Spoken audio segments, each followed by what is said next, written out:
Ladies and gentlemen, welcome to the one and only Monday Night Live. Drop in the comments, let me know where you're tuning in from. If you're on Facebook or YouTube or LinkedIn, what city you're in. This is a very special episode of Monday Night Live because if you did not hear the news, we took out the Social Media Marketing Award for Best Use of LinkedIn on Thursday night last week, which I was very happy about as the people who joined me to celebrate over wine and dinner found out. Drop in the comments. Let me know where you're tuning in from, guys. I want to see some of the comments come through. Make this a bit interactive. I have got a special guest joining us today.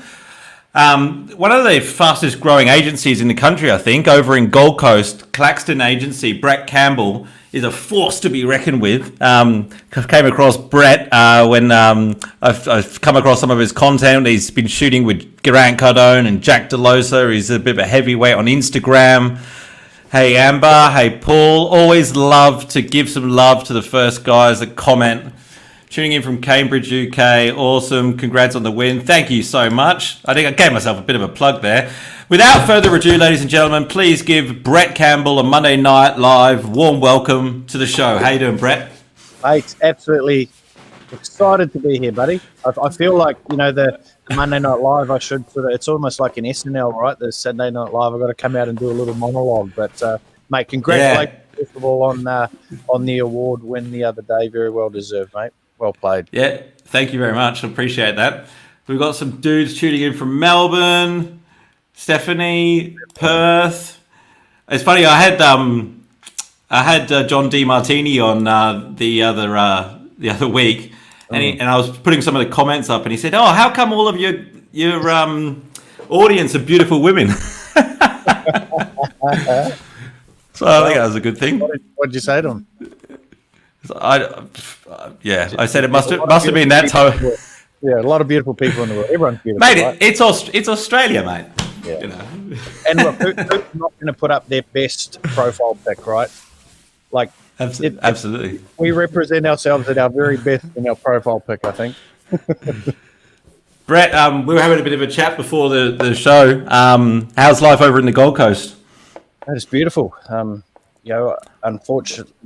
Unfortunately for many parts of the country, we've been blessed the last couple of months actually over here in Queensland, with obviously coronavirus and lockdowns and all of that. So it's, and as you would know, we're basically the opposite side of the country than you. But when you're on the fringes, you get the beautiful weather and the hot weather, and mate, I can't complain. I love the Gold Coast. Okay. Yeah. Awesome. So maybe to start with, you could tell us a bit about what Claxton does, and then we can talk a little bit about your entrepreneurial journey after that. So, Claxton, so we're a digital growth agency. So what we do is we partner with businesses and brands to design and deliver bespoke digital growth strategies to grow and scale their profits. So, and I talk about digital growth because it's an important distinction. A lot of people call us maybe a digital marketing agency or, a social media advertising agency. And there's a lot of names, right? And because we're in such a new industry and it really hasn't solidified itself yet, we've created our own category in essence. And I think it's really important because in this day and age, when it comes to advertising, it's more than just, putting some ads up and seeing what results we get.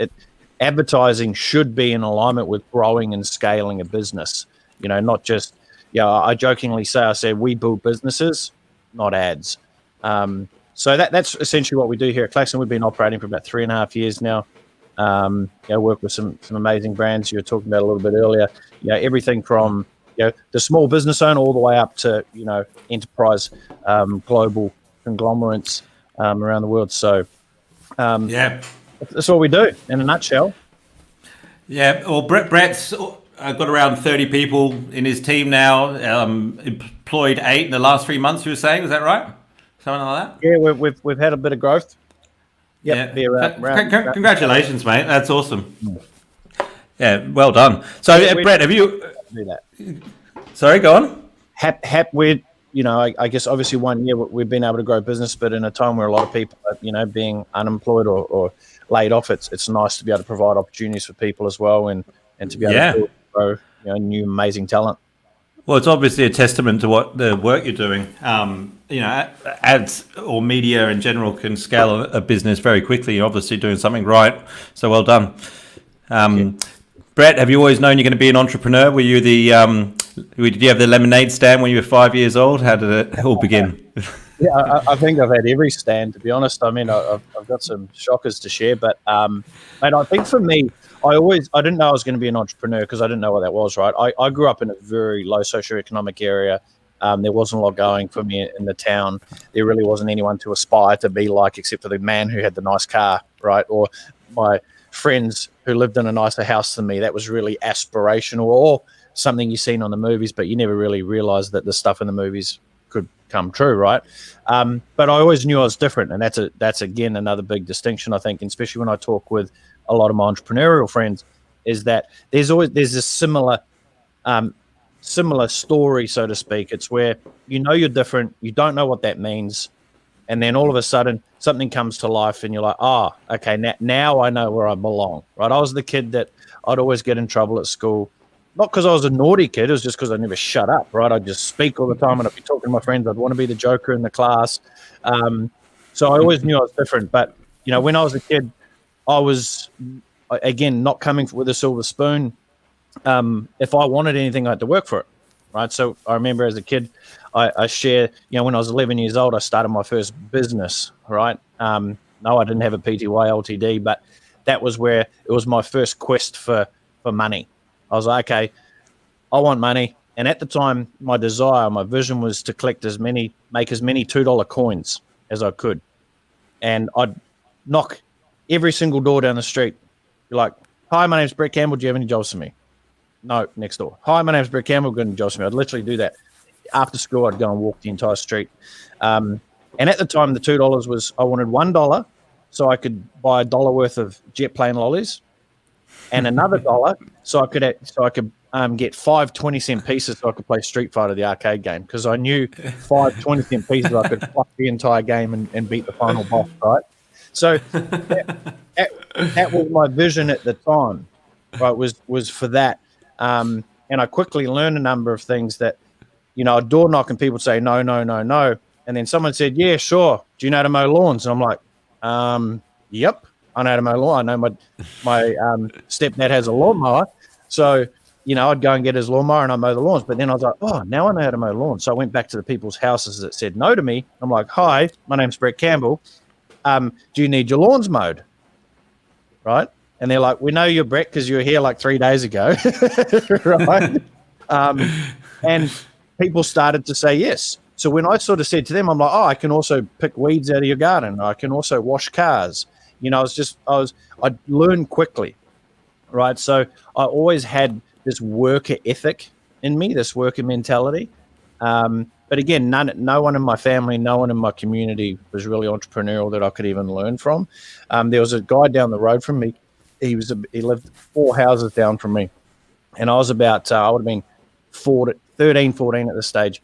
And he'd always drive into his yard he had this rickety old crappy blue truck, like a flatbed truck, and he'd always drive out with the truck empty, and then he would drive home in the afternoon, and he'd have there'd be about 100 timber pallets, right? The stuff that you stack things on and they ship across countries and so forth. So about 100 timber pallets. I was like, what's he doing? And he was out. He didn't even stack the truck properly. They were all sort of over the shop. It looked like an accident waiting to happen. Anyway, I walked down his house and said, hi, I'm just wondering if I can help you with this. What do you do? He goes, I repair the damaged timber, like the damaged boards on the pellet. And he goes, the best thing is half of them don't even need repairing. I just literally put them back on the truck and resell them back to the factory. I'm like, oh, okay. I said, do you have any pellets that I can do? And he said, yeah, sure. And my job was literally crowbarring off pellets, like broken timber pellets, and putting on and hammering on new boards. And he was paying me $5 an hour. And I said to him, how much do you get per pellet? He's like, I get like $10 a pellet. And I'm like, hold on a minute. I'm doing like 10 pellets in an hour.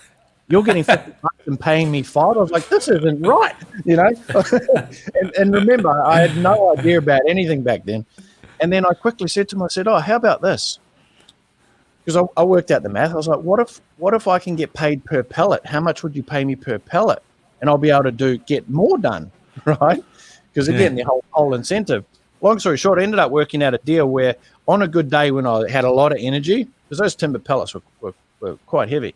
When I had a lot of energy, instead of earning $5 for the flat hour, I'd earn anywhere from $15 to $20 for the amount of pellets that I was able to put through. He was happy because he got more done for himself. But I was I was sort of negotiating, and I had no idea, what I was even doing. I just thought, oh, this doesn't seem right, and I tried to figure it out. So I've always had that, I guess you'd say, deal making, deal creating type of, I see opportunity.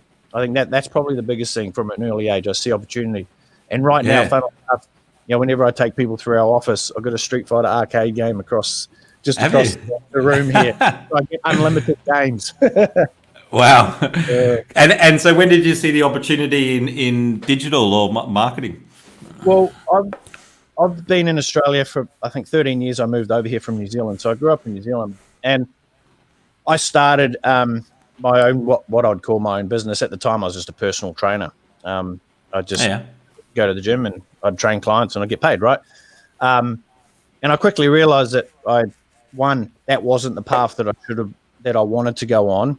I realized once again my income was capped at the amount of hours that I was able to work, and I've been someone who I want to be able to have enough money to do whatever I want, whenever I want, with whoever I want, buy my mum houses and my family houses and all this stuff. So I want a lot of money. Okay, so I love money. And I was like, this isn't going to be enough money. And I worked out all the sums, and I was like, okay, how do I leverage this? And I ended up, I was training some clients one night, and as I was walking out of the room to go to the gym, I walked past my flatmate's computer, and I was like, what's that? She goes, so it was a PDF document, and it had a picture of a guy standing up, and directly next to that picture, he was like squatting down. I was like, it looks like he's doing a squat and exercise. And she goes, yeah, it's a workout program. I just bought it at $37. I was like, So this light went off in my head. I was like, oh my God. All of a sudden I was like, now I could get 100,000 people buying this, and there'd be this and this and this. So my curiosity went off, and I was like, okay, but how do you do that? And 13 years ago, the online marketing was sort of really just starting, and I just became obsessed about figuring out how to do that. And I just became really good at lead generation. And, we generated hundreds of thousands of leads in the fitness space. We built a fitness franchise, the fastest growing fitness franchise at its time. We built a fitness college, had our own supplement range, an entire company. And I'm like, I got to a point where I was like, what the heck am I doing? Like I didn't even want to build that fitness company like that. I did it because I could. Right? It was sort of the first time that I realized that once you get really good at something, a lot of opportunity comes your way. And if you're continually saying yes, yes, yes, yes, yes, yes to it, you have to be saying no to other things. And I quickly realized it wasn't congruent with really, what I was extremely passionate about. So the agency started out of, the natural transition of me figuring out marketing, understanding, and then people like, how did you do it? Can you teach me? I teach some people. I built a consulting company and was teaching people how to do it. But as you know, you can teach someone, you can lead a horse to water, you can't make them drink it. And the conversation started changing, going, hey, can you do it for me? Can you do it for me? And I'm like, no. I'm building, at the time I had a fitness company, got a mobile application company and consulting. So I had a lot of different things going on. And it was literally a conversation between me and a friend that sort of flicked the switch. And I was like, you know what? There's a lot of businesses out here who need it because there's no one teaching this stuff, because no one really knew. Everyone was just trying to figure it out themselves. So it came out of, again, opportunity as well. I seen a major opportunity to be able to do something in an industry that was being created. And I find that quite very rarely do you get to go through life and be, especially, growing up, there was no new industries being created, so to be able to be a part of, an industry that we're growing and actually being able to help shape, it was the right thing to do. Yeah, well, we've got to give some love to some of the audience. They've been commenting like mad flies. Paul, how are you, mate? LinkedIn user, hello from Brisbane. Oh, LinkedIn That user. is. Nice name. He's here every week. Hey, William, how are you? Paul again. Daniel. Who else we got? Another LinkedIn user. I think that means we must not be connected. I think that's why it comes through like that. Yeah, right. Alistair, thanks for joining us. Brenton over on Facebook. PJ, welcome, mate. William, I'm just scrolling down. There's some compliments here for you, mate. Here we are. Brett, storytelling is gold. That's the one I like the best. Paula. Paula Brigg, yeah. She's a regular. Paula, that's a cool spelling. I like that. Yeah, so there you go. We'll have some more stories, I think.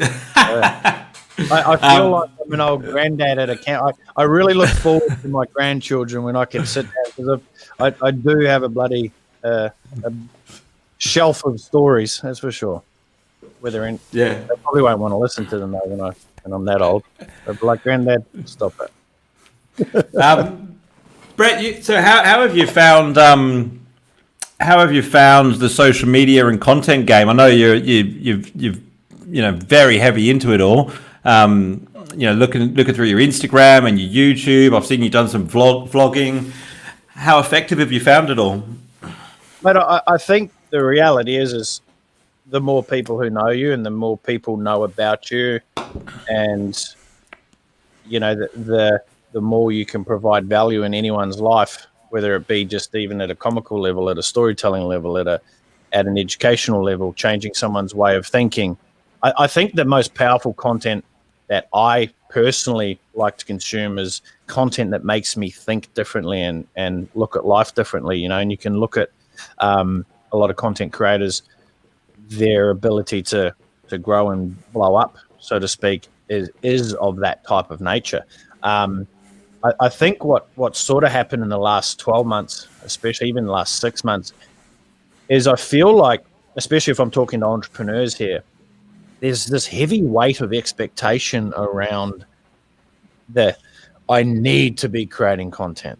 Do you know what I mean? It's quite exhausting because it's not easy to create content, especially if it doesn't come naturally to you. I mean, me and you sit there for hours, no doubt, and just talk, and we're creating content, right?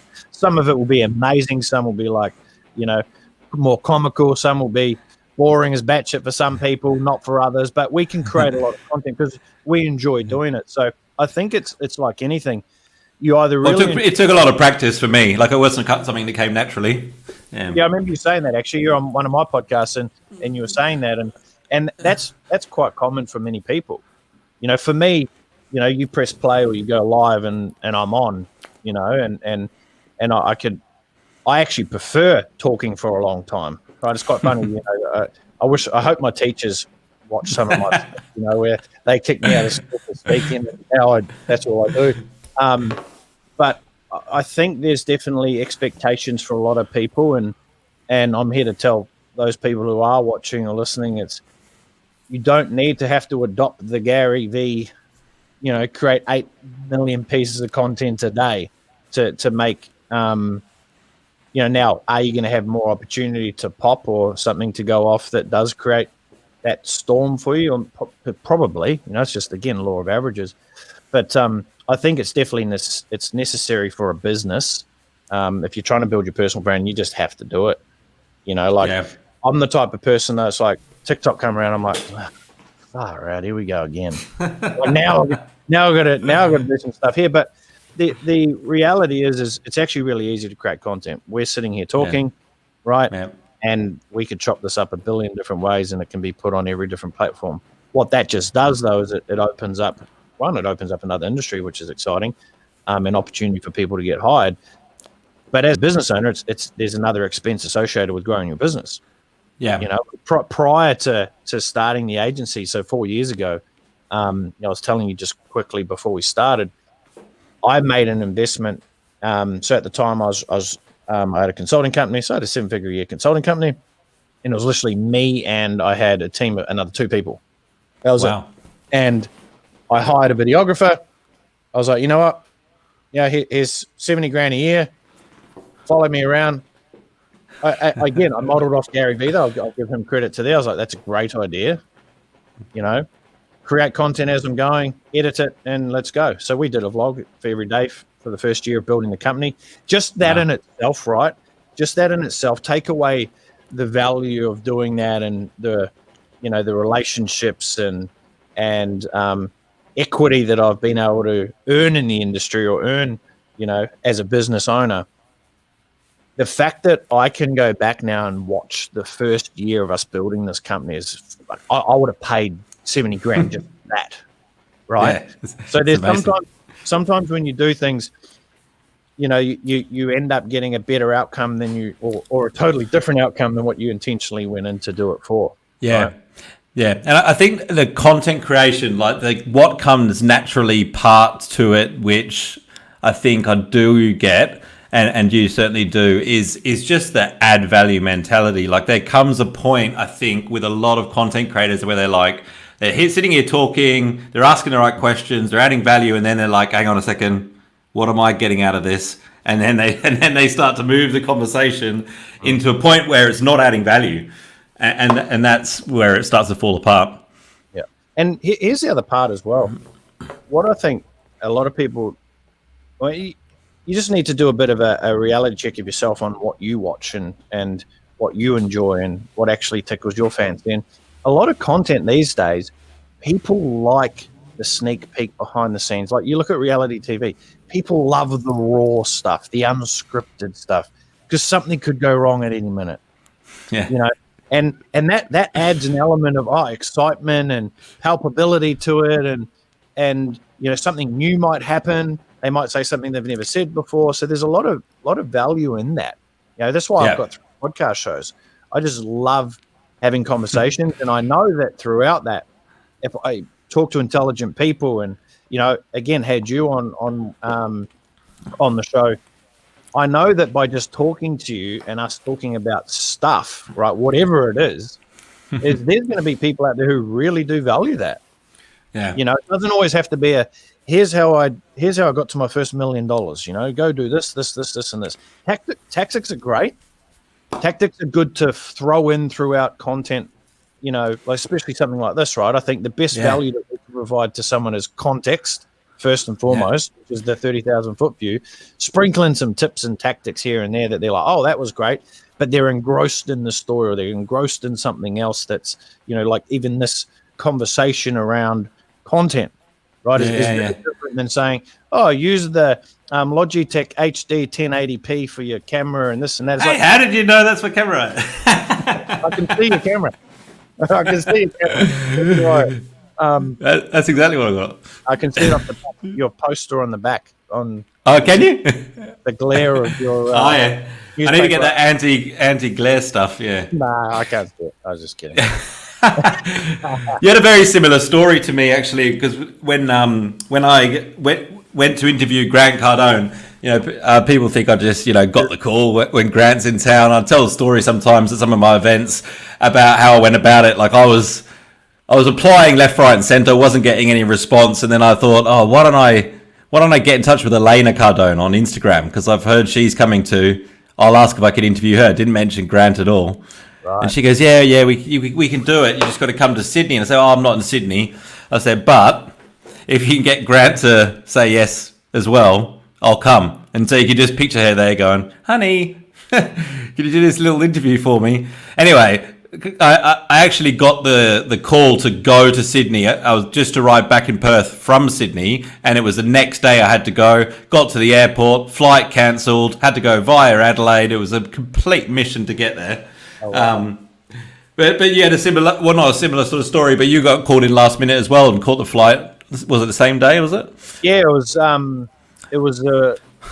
it's quite funny actually, because there's a bit of a backstory to it. But probably about 3 years prior or 4 years prior, even before Grant sort of popped, a friend of mine was like, oh, I just interviewed this guy. He's launching a book. Do you want to interview him? Because I've had podcasts. Like I started my first podcast, I think 10 years ago. Right. Wow. And it was a pure in the fitness industry. And I could talk about that because there's value in that. I created a free podcast for an audience that I had nothing to sell to. It was future money that I was doing it for. Right. That's why we were able to build the fastest growing franchise, and how I was able to sell it out. And, because I'd been building a community, right? Prior. So that's what I call the long game, right? I think very short term, but I'm always looking long term. And I think that's the blend in business, is being able to, what is that long term game, but what is your short term economics that you need to do to get there? So I had already been introduced to Grant, and we were personally emailing. This was years ago, before he was like, show me your money, Grant Cardone. And he wanted to line up an interview, and we're trying to line it up, and it worked out like 2 a.m. my time. And I was like, oh. And at the time, I was building a company called Unleash Your Greatness, which is in the personal development field, self-help, self-improvement. And, I'd sort of just come off a workshop in part one of the of a seminar, 3-day seminar. And one of the workshops that I run is lifestyle design, right? And it's like, what are your non-negotiables? How do you live your life? What are your expectations? And one of them was like, I don't do any work after 4 p.m. And then there was this interview. I was like, I don't really, Richard Branson asked me to interview him at 2 a.m. I would have been, yeah, sure, I'll be up, But at the time, I was like, it's just not going to work. So I declined the interview. And fast forward, Grant pops off and goes crazy, and I got the call up literally the morning, because his PA already had my details and was sort of putting out the feelers like, hey, Grant's coming, can you interview him? And I think I had a clash of the day that they were wanting to do it. But literally I got an email at like 8 a.m., let's call it a Tuesday, I think it was. And they said, can you make it down to interview Grant today at like 1 p.m.? And I was like, looked on my phone. I'm like, well, if I get a plane now, the last flight's out of the Gold Coast here at like 11 or 12, and I won't get there till this. I said, look, if you can make it 3 p.m., I could probably just get there. And booked the ticket.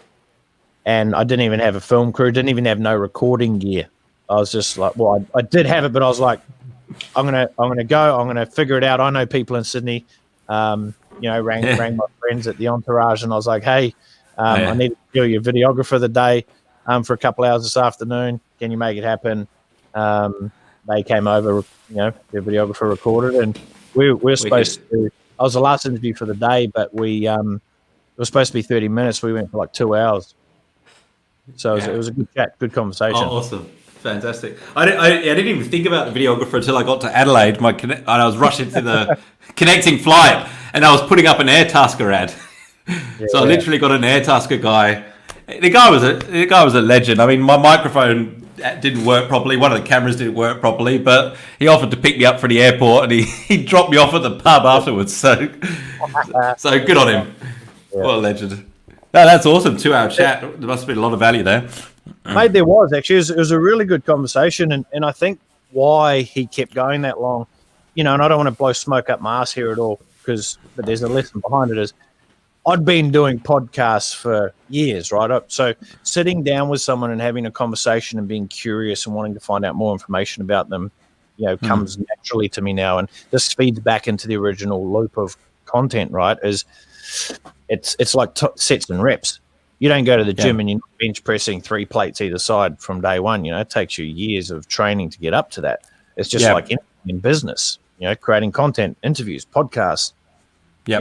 I've been on some podcasts where they're awkward as hell, where even the interviewer's asking me questions and they're not really sure. And I'm like, hey, look, let's just have a conversation here.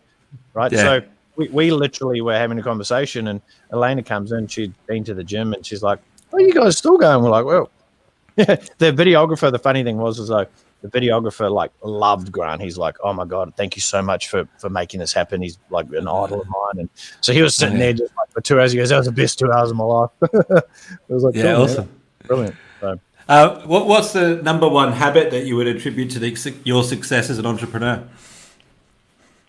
I've got a first equal. I've thought about this a lot because I don't know how to reconcile the difference. One is my relentless behavior, right? My relentless attitude to there's always a solution, okay? Mm-hmm. Which the equal to that is I can find solutions really, really quickly. And it's just this natural, innate problem-solving ability that I feel that I've just sort of had, I think, even at an early age. I just love solving problems. You know, my mum was telling me when I was 3 years old, I'd unscrew the hinge, the screws on the hinges of the doors because I just wanted to put them back. You know, I was curious of how things worked, and you know, so my ability to solve problems, but my relentless attitude to never giving up. Yeah, and I think that's what we do, isn't it? As entrepreneurs, we're solving problems constantly. Yeah. I was never the fastest kid at school. I was never the toughest kid at school. I was never the best looking kid at school. I know you'd probably be surprised by that, but you're the best at street. I bet you're the best at Street Fighter. And I wasn't. That's the thing. I sucked at it. That's why I needed 5 20-cent pieces. But the thing is that if I ever wanted to get better at something and really good at something, I knew I had the commitment and the sustainability to stick to it. Right. So, and that feeds into this hunger and desire of being able to achieve what I want to achieve. Yeah, awesome. I was the other day, and I was watching some people training, and you're getting a lot of love here, mate. Oh, I appreciate that. Thank you, Lorraine. love the comment. So I was at the gym. I was like, oh man, this sucks, because I was watching people train, and I've just gone through a bit of a transformation myself, where I let myself go over the last 12 months. I let business be the excuse, packed on extra kilos, stopped training, lost my muscle mass, and COVID really kickstarted that for me. Right, I was just like, I need to do something about this, and I knew I could do it because I'd done it before, and it was the first time in my life, because again, coming from a fitness background, I was always fit, I was always healthy. I never knew what it was like to, let's say, be fat, right? So as a trainer, I was a trainer training people, studying physiology, the human body, biomechanics for like 5-6 years, and as a profession, and I never truly understood what it was like until I got there and I looked at myself in the mirror. I was like, holy shit. Like, I literally broke. I was like, oh my God, now I know what it feels like, right? So I've been going back through this other transformation, and, I'm 37 now? 37. I always ask my wife, am I 37 or 38? I don't know. But anyway, losing my mind clearly. But it's been hard, man. This last 4 months has been really hard to get back in shape again, and people are now starting to notice and go, oh man, you're looking good and this and that. And I'm like, this is one of the hardest things I've done. Like the commitment that I've had to put into this time. Because normally, when you're young, you're like, when I'm in my 20s, I could go on bloody, take weeks off training if I wanted to, and then come back in a month, I'm back. All right. Yeah. Change as you get a little bit older. But my point that I'm making here is that I was sitting at the gym and I was watching people train, and I was like, man, you're never going to get results. Like, you're just not going to transform at all. And it was because they're not working hard enough. And then it sent me, because I'm a very deep thinker, right? When I start talking, and I mean, I think, again, I'll reference the podcast that me and you did. I think the last 20 minutes, we started to open up this chasm of deep conversation that we were having, outside of LinkedIn and how do we build a business? Because I think those conversations matter more. There's more impact, right? And it got me going down this rabbit hole of that's exactly why people don't grow a business. That's why they'll never be successful in business, because they don't have the drive to go as hard as they need to go to actually get results. Like just turning up at a gym, sitting on a leg press machine, putting in your earbuds and doing a few presses of some really light weight, not breaking a sweat, not hypertrophying your muscles. You ain't going to get shit, unfortunately. Yeah. Right? It's not going to happen. Just because you go and get an ABN and you run it, you put some posts up on LinkedIn and Facebook, it doesn't mean that you're going to build a business, right? So there's a lot more to it, and that feeds back into this. For me, I didn't know how to do online marketing 13 years ago. I didn't know there was no drag and drop builders. I had to learn HTML code. I was online YouTube going, how do I HTML code a sales page? I'm up at 10, 11 o'clock at night uncovering this language called coding. I'm like, what is this? right? But so there's probably I could have done it a lot quicker, but the sheer determination, I think that, you know, if I had a magic power to be able to go, hey, I want to give you this. I want to give you the ability to be relentless. That would change so many people's lives. Well, what are you most excited about? What are you most excited about in your business at the moment? Mate, interesting enough, so I know there's an exciting thing going on in your personal life, but that's consuming my entire world right now. I've got to be totally honest. But from a business perspective, and we'll get back to that. That's called opening a loop, right? So from a business perspective, every time someone joins our team, so we had someone new join this week, and what we do is we go around everyone in the team. You know, we share sort of what we do in the business and what we're most excited about. You know, mine always differs. There's two that excite me the most. One is the ability for us to be really paving the way in an industry, in a new industry, and actually having a lot of say in sort of how it's shaped, you know, and it's a really exciting opportunity, you know, not only for myself as an owner of the company, but for the team to be involved in that.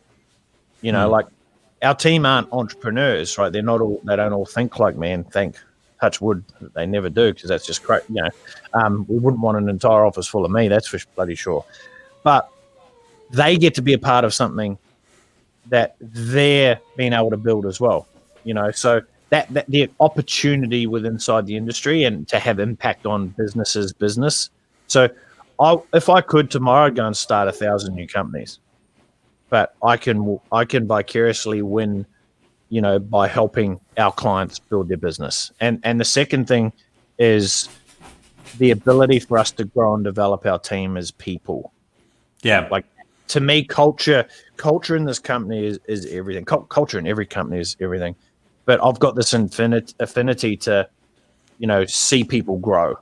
Like, I love when our clients say, yeah, we had our best month ever. But when I'm talking to the owner and she's like, I've literally changed the way I think about life. That to me, man, that's fucking everything. That's magic, everything. Yeah. So the ability to actually have real deep transformable impact on people is great. Yeah. That's awesome. Oh, that's been a awesome chat, man. We're gonna wrap it up there. Is there anything else you want to add before we close up shop for the night? Mate, I could go on for days. So look, when you said chat there, I was like, fuck, I feel like I've been doing 90% of the speaking, which I have. But I had it's 9 o'clock here for me, right? So you're on the other side of the planet. And it was I'm normally in bed I'm in bed by now. So 8:30, 9, I'm winding down. And it was about 7 o'clock, and I'm sitting here in the office. I'm the only one here, and I'm like, I need I might need to have a little bit of a coffee or something to kick me up. And I got one of my amino drinks here, which has got caffeine in it. So I'm ready to go. I'll probably record after this for my own show on my thoughts that I just digested. But mate, I appreciate you having me. And, so much energy. That's awesome. Yeah, that's right. But here's the reality, right? When you're doing what you like to do, mate, it comes easy. And if something is a struggle for you, you know, and it's a consistent struggle, and it's not just a feeling low on energy struggle, it means that you need to reassess what you're doing. Yeah, absolutely. Yeah, there's so much value in what you've shared today, mate. Thanks so much for being here. For everybody tuning in live, have a sensational week in business. Go smash it. And if you do have any questions for Brett, drop them in the comments. I'm sure he'd be happy to respond to some of them. And make sure you check him out on Instagram and LinkedIn. What's your Instagram handle, Brett? At Brett Campbell Official. Brett Campbell Official. Go look him up. Yeah. Thanks for watching, guys. See you, mate. Ciao.